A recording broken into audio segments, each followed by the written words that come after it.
टाटा पंच CNG मध्ये घेऊ का EV मध्ये घेऊ? भारी क्वेश्चन विचारला आहे. आता ज्याचं रनिंग जास्त आहे त्यांच्यासाठी हा सर्वात मोठा प्रश्न आहे.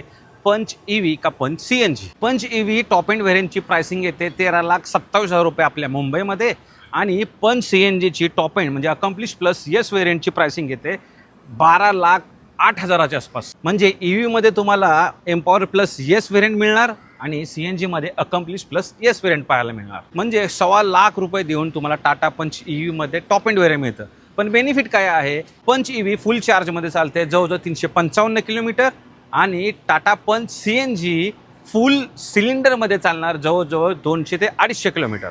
CNG चालते 3.5 रुपीज पर किलोमीटरच्या हिशोबाने आणि पंच EV चालणार 1 रुपया पर किलोमीटरच्या हिशोबाने. पंच EV मध्ये बूट स्पेस मिळणार 366 लिटरचा आणि पंच CNG मध्ये बूट स्पेस मिळतो 210 लिटरचा.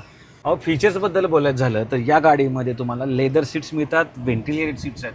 पंच CNG मध्ये तुम्हाला फॅब्रिक सीट्स पाहायला मिळतात. तसेच याच्यामध्ये इलेक्ट्रॉनिक पार्किंग ब्रेक आपल्याला दिलेला आहे आणि पंच CNG मध्ये आपल्याला मॅन्युअल हँड ब्रेक पाहायला मिळतो. आणि मित्रांनो CNG असल्यामुळं 73 PS ची पॉवर त्यात मिळते आणि बॅटरी असल्यामुळं 129 PS ची पॉवर EV मध्ये मिळते. टाटा पंच CNG ला नियर अबाउट 5,000 रुपये सर्व्हिस कॉस्ट आहे आणि या गाडीचा नियर अबाउट 1,000 ते 1,500 आहे.